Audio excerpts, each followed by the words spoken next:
Assalamualaikum. Oke, berjumpa lagi. Di video kali ini saya membagikan cara menghilangkan tanda jam pasir di MIUI 13, guys. Oke, banyak teman-teman yang mengalami atau banyak yang merasa terganggu dengan munculnya gambar jam pasir yang seperti ini, guys.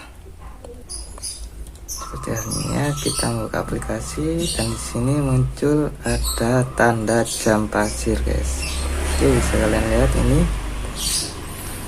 ini mungkin di saat bermain game ini sangat mengganggu. Mungkin untuk bersosmed tidak terlalu mengganggu. Oke, bagaimana cara menghilangkannya? Oke, guys. Oke, sebenarnya ini sangat mudah, guys. Ini adalah ada di pengaturan di game turbonya. Jika dikeluarkan mereka juga akan hilang.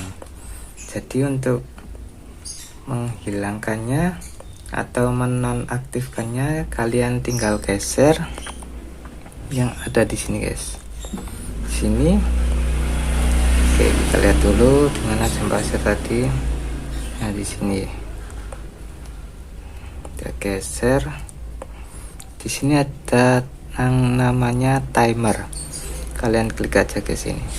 Terus otomatis dia akan menghilang. Dan selamat bermain tanpa terganggu dengan ikon jam pasir itu. Oke, mungkin cukup sekian tutorialnya. Semoga bermanfaat. Assalamualaikum warahmatullahi wabarakatuh.